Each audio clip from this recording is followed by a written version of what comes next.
Ouais, poisson. Il y est.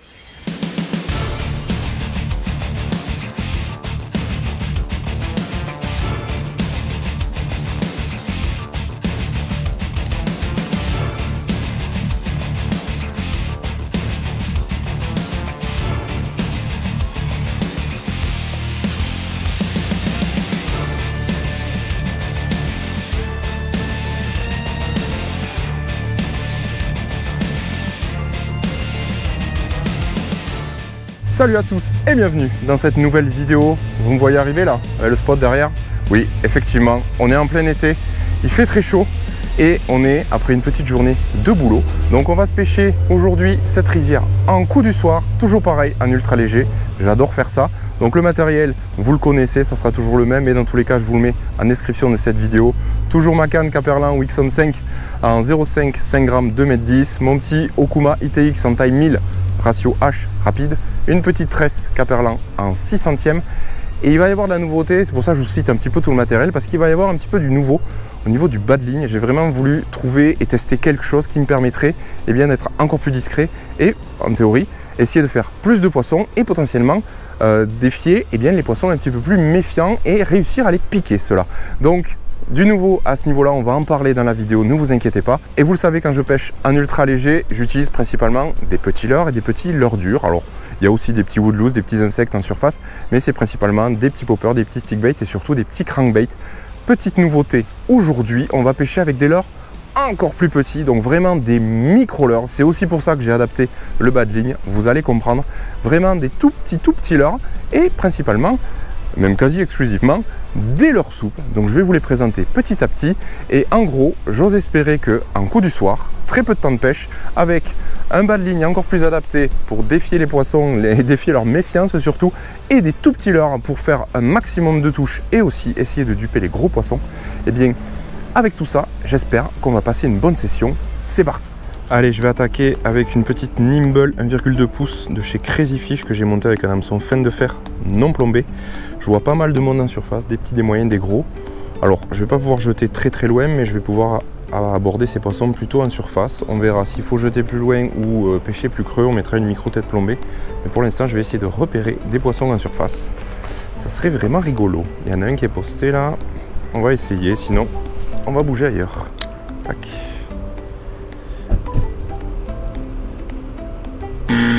Oh, ce refus. Mais ça commence très bien. Le poisson fait 20 cm, il me met un refus de la mort. Donc ça va être compliqué.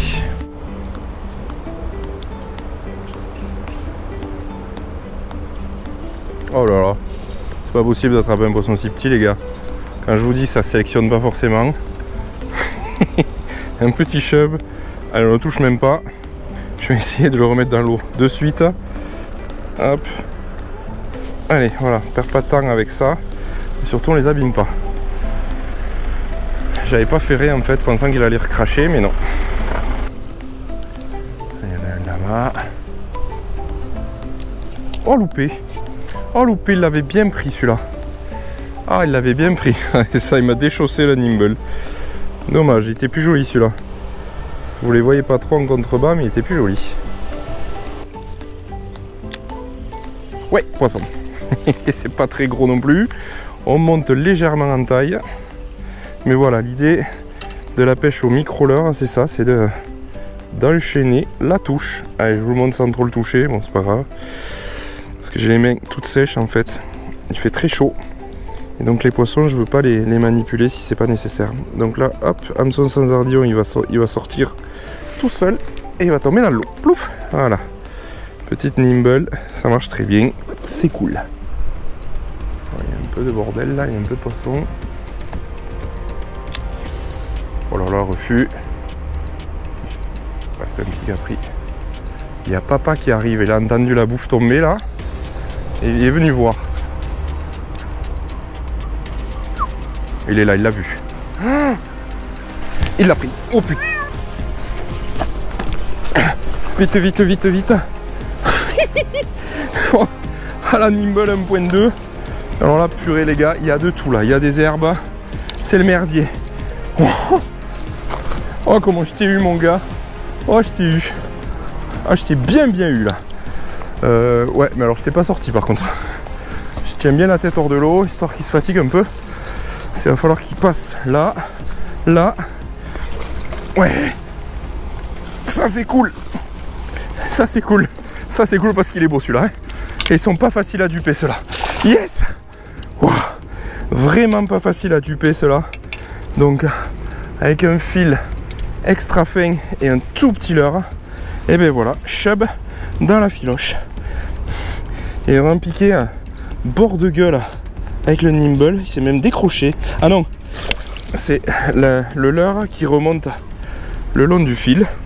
Voilà. Et l'hameçon il l'a sur le bocal. Aïe, calme-toi, calme-toi. Je vais faire avec la pince. J'aurai plus de longueur.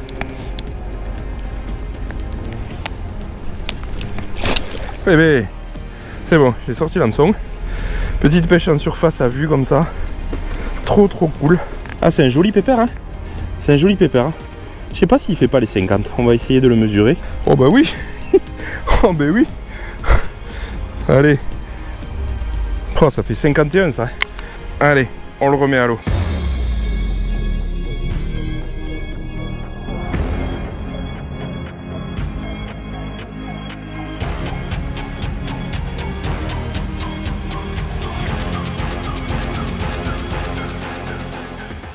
Alors cette séquence elle était juste incroyable, j'ai vraiment envie d'y revenir dessus parce que c'est exactement pour ça que j'aime la pêche du chevesne, c'est pour ça que j'aime la pêche en surface et c'est pour ça que j'aime bien pêcher à vue parce qu'en fait on voit le comportement du poisson. Et là en fait ce qui s'est passé c'est que j'ai jeté un petit peu devant moi contre les pierres, en fait le bruit du leurre qui tombe dans l'eau ça a attiré plein de petits poissons, mais le gros poisson en fait aussi l'a entendu, il était peut-être 2-3 mètres plus loin et en fait il a entendu un truc qui tombait dans l'eau, des petits poissons qui s'en rapprochaient et donc eh bien, en tant que gros poisson il est en théorie prioritaire pour se nourrir sur le territoire et donc il est venu voir ce qui se passait et donc les petits poissons se sont écartés à ce moment là, lui il a tourné autour, vu que le nimble il était vraiment tout doucement en train de descendre, vraiment en planant, qu'il est gavé d'attractants, vu qu'il n'y a pas de tête plombée, l'hameçon était vraiment bien planqué, et vu que je pêche avec un fil très fin, invisible dans l'eau, eh bien il n'y a vu que 10 feux, et du coup, eh bien, il s'est saisi sans trop hésiter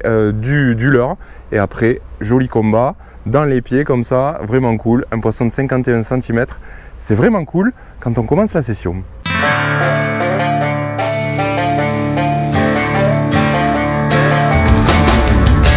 Alors je me déplace un tout petit peu, je recherche des poissons et je pense que vous le voyez à la caméra mais juste devant moi donc il y a une bande d'eau, c'est là où je pêche depuis tout à l'heure. Il y a une bande après avec des algues et juste derrière à la lisière de ça il y a plein de poissons postés. Donc en gros en plein milieu de la rivière. Les mecs ils pensent qu'ils sont inatteignables. Donc il faut que j'essaye de trouver un leurre, une solution pour essayer de les atteindre. L'idée c'est qu'ils piquent quand même à la surface et que après direct je tracte par dessus les algues là, les herbiers. Donc on va essayer de monter, je pense que je vais essayer de monter une mûre. La mûre GFB, un tout nouveau produit fabriqué en France. Donc je vais essayer de la monter, je vais mettre un hameçon plus gros par contre. Donc au lieu d'un hameçon en taille 8, j'ai mis un hameçon en taille 4. Donc je vais aussi écraser l'ardillon. Et je vais y monter une mûre. Toute nouvelle mûre de GFB. La particularité de celle-ci, c'est que pour le coup, elle est vraiment bien ronde, bien ovale. Il n'y a pas de côté bien aplati là, qui est synonyme en fait du cul du moule en fait. Là, on est vraiment sur une forme bien ovale, une belle baie. Et donc, il y a moyen de décider les poissons. Alors là, pareil, je vais essayer de bien quand même cacher l'hameçon. On va laisser ressortir juste un petit peu la pointe comme ça. Là. Un petit peu dégagé de la mûre quand même, histoire que ça pique bien quand même. Et donc, voilà le résultat. Et ça devrait se catapulter un petit peu plus facilement. Je vais faire un essai devant moi et on va voir si j'arrive à jeter à travers les arbres là-bas. Les algues, je vais y arriver. Les herbiers, oui c'est pas mal. Et il y a un joli poisson qui se balade. Il y en a 3-4 postés là-bas. Allez, on va voir si j'arrive à atteindre là-bas. Il y a un joli poisson qui descend face à 3 moyens. Pile poil dessus quoi. Loupé. Oh purée. Bon déjà j'arrive à atteindre la distance. Ça c'est dû à un fil très fin, 1306 centièmes et bas de ligne, on va en parler tout à l'heure. Et la mûre est assez dense, même si elle flotte au début, après elle va couler. Mais elle se lance super bien. Allez vas-y, on retente. Là je la vois. Elle est encore suspendue. Le problème c'est qu'avec ces poissons, on n'a pas le droit à l'erreur. J'ai fait un premier lancer, c'est perdu. Donc il faut que je bouge. Allez, là-bas, il y a du monde. Oh, pile poil sur sa tronche quoi. Il a eu peur ce con. Non plus rien d'un joli là. Oh là là, il est dessus les gars. Oh, il est venu voir sa mère. Fait demi-tour. À tout moment il la prend la mûre parce qu'elle coule. Il l'a vu hein. Oh, j'y enlève de la bouche. Oh putain, j'enlève de la bouche. Je vais mettre un petit casari. Un 1 pouce. Donc, je vais leur proposer un truc qui ressemble plus à une bébête et je vais le faire taper au fond. Voilà. Donc là on est sur une toute petite bébête. Casari 1 pouce. Donc on va essayer de faire évoluer ça près du fond. À gratouiller. Oups.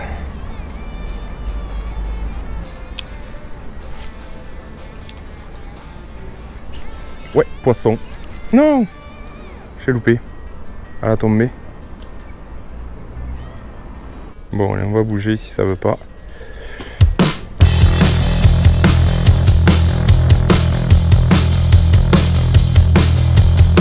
Bon, j'avais promis, je vous parlerai de mon bas de ligne. Alors le bas de ligne, sans surprise, c'est du fluorocarbone, mais pas n'importe lequel. En fait, il faut savoir que il y a une entreprise dans les années 70 au Japon, une entreprise japonaise du coup basée à Tokyo, qui a tout simplement créé le fluorocarbone et qui a créé en fait sous le nom et la marque de Siguar. Et donc, voilà, tout simplement, ils ont créé le fluorocarbone.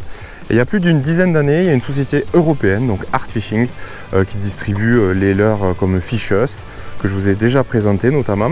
Et bien, avec Siguar, ils ont créé tout simplement la marque Yuki, et qui est une gamme énorme et leader, on va dire, dans tout ce qui va être fluorocarbone. Et donc, avec le Siguar, eh bien, ils ont notamment le Neox Siguar, donc qui est vraiment la Rolls-Royce des fluorocarbones, clairement. Alors le fluorocarbone Siguar et plus précisément le Neox, il a plusieurs particularités et notamment la souplesse. C'est ultra important d'avoir un fluorocarbone souple pour notamment les pêches comme on fait aujourd'hui, où on veut présenter de manière totalement naturelle le leurre. Voilà, surtout si c'est un petit leurre qui ne soit pas freiné par le fluorocarbone, qui puisse évoluer naturellement. Ce qu'on attend aussi d'un fluorocarbone, c'est qu'il soit résistant au nœud aussi. Vous savez, quand on fait un petit nœud, un nœud Albright, un nœud Dracor ou un nœud cuillère pour fixer le leurre, etc. Il faut savoir que d'une manière générale, la plupart des monofilaments, on perd 50% de la résistance annoncée quand on fait un nœud.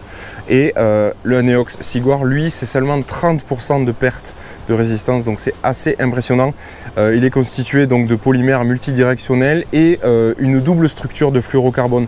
À l'extérieur, ça va être relativement souple justement pour cette résistance au nœud, cette souplesse là pour pouvoir faire bien les nœuds, et à l'intérieur la structure elle est beaucoup plus dure pour la résistance justement à la traction. Même si c'est un fluorocarbone, il a une légère élasticité, donc ça c'est pas mal puisque ça permet d'avoir un petit peu d'amorti quand vous faites des pêches fortes avec les gros diamètres, ou même quand vous pêchez un chevenne dans vos pieds, vraiment des ferrages assez forts à courte distance. S'il y a un petit peu d'amorti, ça évite de casser bêtement au ferrage. Quand on pêche au leurre, on utilise du fluorocarbone aussi pour le côté invisible de la ligne. Voilà, le but c'est de présenter le leurre sans que le poisson voit la tresse, sente les vibrations, etc. Et donc le fluorocarbone d'une manière générale, c'est un bon indice de réfraction, c'est-à-dire que ça se voit moins bien dans l'eau par rapport à un nylon par exemple, et le Siguar il a un indice de réfraction encore plus bas, encore plus proche de celui de l'air dans l'eau. Donc voilà, il a un niveau d'invisibilité qui est vraiment incroyable et on le voit bien quand on pêche comme ça avec des eaux très claires par grand soleil. Le fil, clairement, on ne le voit pas. L'autre critère ultra important avec un fluorocarbone, c'est pour ça qu'on en met d'ailleurs pour l'invisibilité, mais aussi pour la résistance à l'abrasion. Si vous passez votre tresse dans les obstacles, les arbres, les cailloux, clairement, elle va péter dès que ça va frotter. Donc c'est pour ça qu'on met du fluorocarbone, et le Neox, en l'occurrence, il a une des meilleure résistance à l'abrasion du marché. Il y a énormément de tests qui ont été faits, je ne vais pas vous les développer là, c'est pas le but, mais clairement on peut l'utiliser partout et surtout quand il y a des surfaces encombrer des obstacles. Et moi récemment je l'ai utilisé notamment pour pêcher dans les parcs à huîtres en mer. Vous avez déjà découvert la vidéo sur la chaîne. Et voilà, j'étais serein parce que 2-3 fois ça a frotté, ça n'a jamais cassé. Donc ça permet d'inspecter le fil. Si c'est trop abîmé, on le change. Mais voilà, j'ai eu, vu que c'était la première fois pour moi dans ces endroits très encombrés, je me suis fait quelques frayeurs. Donc vous l'aurez compris, je vous résume pourquoi j'utilise ce fluorocarbone depuis l'ouverture de la pêche. J'ai commencé avec mon ouverture truite et j'ai pêché tout au long de la saison pour l'instant avec, aussi bien en mer, en eau douce qu'au carnassier, à la truite et en ultra léger depuis un petit moment. Je ne vous l'avais pas dit, mais maintenant ça y est, j'ai de quoi vous en parler parce que j'ai assez de recul. Et c'est vrai que grâce à toutes les propriétés de ce super fluorocarbone, vraiment je pèse mes mots, eh bien on a la possibilité de pêcher beaucoup plus fin et beaucoup plus discret. Donc clairement depuis le début, moi je pêche avec cette bobine là qui est en fait en 12 centièmes. Sachez que moi habituellement quand je pêche en annuel, le Cheven, je pêchais majoritairement en 20 centièmes voire en 18 centièmes sur des fluoros classiques. Et voilà, ça fait plusieurs sessions que j'enchaîne et j'ai pu faire le test. Actuellement je pêche avec du 12 centièmes et c'est ce que j'ai fait depuis le début de la session. Donc c'est pour ça que ce gros Cheven, il n'a rien vu, il n'a pas vu le fil parce que c'était déjà très fin. Je peux me permettre de pêcher fin parce qu'il est très résistant et aussi il est vraiment invisible. Donc c'est vraiment pas mal. Prochaine étape, je teste du 10 centièmes et là clairement les poissons méfiants, ils peuvent aller se faire voir parce que le fil, il n'y a aucune excuse, ils ne le verront pas. Donc vous l'aurez compris, grâce au Yuki Siguar Neox, eh bien, je peux pêcher beaucoup plus fin et beaucoup plus discret avec notamment les micro-leurres. Et ça c'est vraiment cool parce que vu que je pêche avec des diamètres beaucoup plus petits, vu qu'il est très résistant, eh bien, et qu'il est souple aussi, eh bien, je ne bride pas la nage et la présentation des plus petits leurres. Et je suis vraiment très discret, même quand il y a un grand soleil, une eau très claire et des poissons très méfiants. Donc voilà, la petite combinaison du jour, eh bien, ça marche vraiment très bien.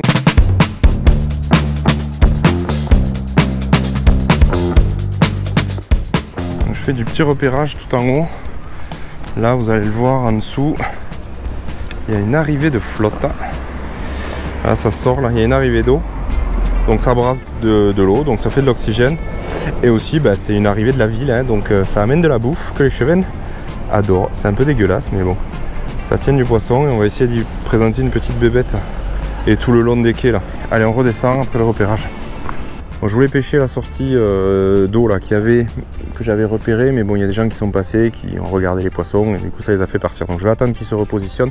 Je sais qu'il y en a une autre là-bas et j'ai monté donc une micro TP, vraiment toute petite, pour pouvoir y mettre un petit leurre. Donc minuscule, c'est le Allure 27 mm, 1,1 pouce quoi, toujours de Crazy Fish. Donc petite bébête et pour faire l'arrivée d'eau là, pouf, je ferai dériver.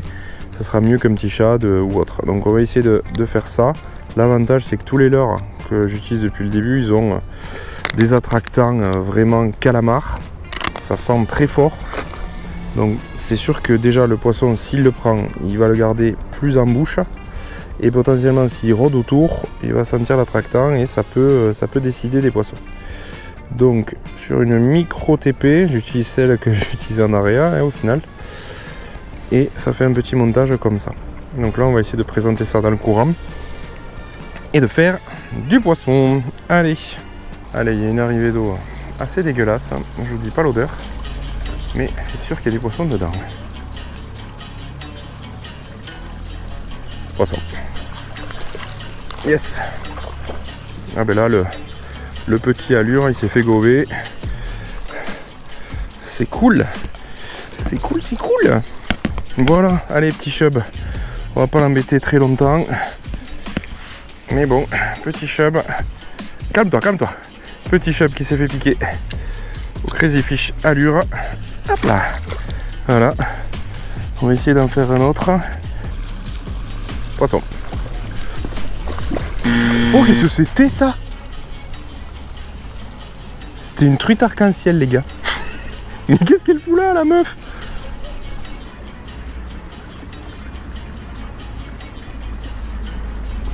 Poisson. Ah ben une truite encore. C'est elle qui fout les couilles depuis tout à l'heure, qui mettent des frappes. Mais qu'est-ce que c'est ce délire? Mois d'août. Alors là, je vais les puiseter parce que ça évitera qu'elle me casse la ligne. Elles sont folles ces truites. Eh mais en plus elle est trop belle. Elle est trop belle, je m'explique. Elle a des superbes nageoires. Regardez ses pectorales, gars là. Oh, décroché. Petite allure, j'en ai décroché une tout à l'heure. Hop, belle taille. Et regarde-moi ces petites nageoires là. Regarde-moi ces petites pectorales là. Trop drôle. Allez, vas-y. Bon, jusqu'au bout toi. Fais de la merde. Très drôle, très drôle. Bon, ça fait toujours un poisson. Chaque année, j'en trouve toujours quelques-unes sur le spot. Et vu comme elle est jolie, vu comme elle était postée, vu comme elle était bien grasse, vu comme elle avait des belles nageoires, ben elle s'est totalement acclimatée celle-là. Donc autant la remettre pour que notre pêcheur en profite. Bon, on va aller maintenant voir vers l'arrivée d'eau que j'avais repérée. Parce que là, entre un chevenne, une truite décrochée et une truite faite, ça a pas mal secoué la zone qui était assez petite. Donc je vais pas perdre de temps. Je vais essayer d'aller faire là-bas où il y a du gros chub et aussi du barbeau qui se fait là-bas. On l'avait déjà fait. Bref, allez, on y va.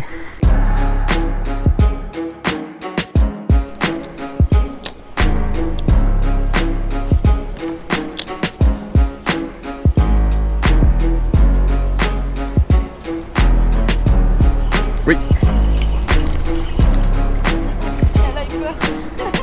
Hop là. Allez, je m'éloigne. Je m'éloigne pour pas qu'il fasse fuir les autres. Petit poisson, je pensais que j'en ferais un plus gros, mais c'est pas grave. Allez, hop. Je vais t'assurer, hop. Voilà, bon, c'est toujours un petit chub. C'est sympa. Donc avec le plus petit leurre, je pense que je vais utiliser aujourd'hui. Petit allure. Et voilà, ça fait un petit chub bien vénère. Allez, go, plouf. Chier dessus, salaud. Allez, c'est de bonne guerre. Oh, une chasse là. Il y a des petites chasses là. Donc je vais repasser sur un petit shad, un petit nanomino. Il y a des petits poissons qui sont chassés. C'est pas par hasard. Donc je vais mettre un petit blanc. Et en TP, je vais mettre ça. Tac. Et on va essayer de voir si c'était bien des petites perches qui chassaient.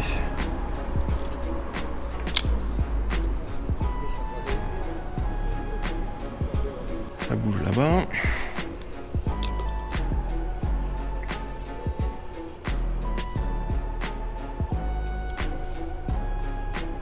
Oui, poisson. Oui. Qu'est-ce que c'est ce beans? Ah ben voilà, j'avais raison. Il y avait des petites perches dans le secteur. Voilà. Toute petite perche au nanomino. Et ben voilà, elle est tombée. J'avais raison qu'il y avait des petites perches. Allez, vite. Parce que l'autre, j'ai pas pu la relâcher plus loin. Donc peut-être qu'il y en a une autre qui va venir ici. Ah, le petit nanomino, ça imite vraiment un petit alvin. En plus, là, la luminosité est bien tombée. En blanc comme ça, sous le pont, ça contraste à mort. Au combat, ça se voyait que c'était pas un chub. Là, j'ai eu vachement plus de travers et des coups de tête. C'est ça qui est cool avec ces pêches UL en street, avec des petits leurres. C'est qu'on peut faire des gros poissons, hein, le gros chevenne que j'ai fait tout à l'heure, mais on va pouvoir aussi faire plein de petits poissons. Faire de la touche, s'amuser. Et c'est vraiment ça l'essence même de la pêche. Je vous invite vraiment à essayer de pêcher avec des tout petits leurres. Et si vous avez la possibilité aussi, et bien, pour maximiser encore plus vos chances, et bien surtout quand vous êtes sur des pêches d'été avec des eaux claires, baissez en diamètre de fluorocarbone. Mais pour ça, il faut avoir un fluorocarbone de bonne qualité. Donc n'hésitez pas à utiliser le Ciguar, le Neox. Moi clairement, je ne pourrais plus m'en passer sur toutes les pêches, mais celle-ci en particulier. Et voilà, c'est la fin de cette session et donc la fin de cette vidéo. C'était effectivement une courte session en coup du soir. J'espère que ça vous aura plu. Alors il a fallu mettre toutes les chances de mon côté pour rentrer un maximum de poissons le plus rapidement possible parce que la session a été vraiment très courte, finalement moins de 2 heures. Et donc la stratégie du jour, c'était de baisser en taille de leurre et de pêcher donc avec des micro-leurres, ce qui me permettait effectivement de moins sélectionner, de faire plus de poissons, plus de touches. C'est ça qu'on a envie quand on n'a pas beaucoup de temps de pêche devant soi. Et grâce au fluorocarbone très discret et très résistant, donc qu'on peut utiliser avec des diamètres beaucoup plus bas, et bien ça a permis de bien pêcher avec ces tout petits leurres là et surtout d'être extrêmement discret pour faire, vous l'avez vu, quelques poissons dont un très correct. Ça n'empêche pas, c'est pas parce qu'on pêche très fin et très petit qu'on ne fait pas des gros poissons. La preuve, les plus gros méfiants de 50 cm, on arrive quand même à les faire. En tout cas, j'espère que cette vidéo vous a plu. N'hésitez pas à liker et à vous abonner si ce n'est pas déjà fait. Et non, c'est pas fini. Comme d'habitude, hein, tant que je peux, et bien là cette fois-ci je peux, et bien je vais vous organiser une nouvelle fois un petit jeu concours. Merci à ceux qui sont restés jusqu'à la fin de cette vidéo. J'espère que vous allez gagner ce lot qui se compose, bien comme c'est un petit peu la coutume. C'est simple et efficace, j'espère que ça vous plaira, avec une superbe casquette et bien entendu, pour rester dans le thème de la vidéo du jour, et bien une petite pochette de Nimble, de Crazy Fish, des tout petits leurres. Ça vous permettra d'essayer ça sur vos sessions ultra légères et j'espère que ça vous plaira. Allez, moi je vous dis à très vite pour de nouvelles aventures et puis surtout d'ici là, pêchez bien. Ciao!